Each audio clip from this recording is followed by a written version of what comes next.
கால தத்துவம் என்றால் என்ன? அசுத்த மாயையிலிருந்து தோன்றுவதுதான் கால தத்துவம். காலம், நியதி, கலை, வித்தை, அராகம், வருடம் 7 தத்துவங்கள். இதுக்கு வித்யா தத்துவங்கள் என்று பெயர். கால தத்துவம் என்பது, உதாரணம் கூறுகிறேன். ஒரு வீட்டில் ஒரு அழகான பெண் இருக்கிறார். அந்த பெண்ணுக்கு நிறைய வசதிகளும் இருக்கிறது, நல்ல அழகும் இருக்கிறது. ஆனால் திருமணம் நடக்கவில்லை.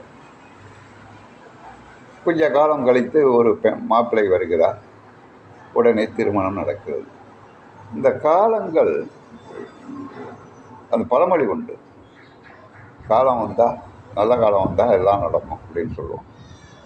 அதே போல் புளிய மரம் இருக்கிறது, மாமரம் இருக்கிறது, பலாமரம் இருக்கிறது.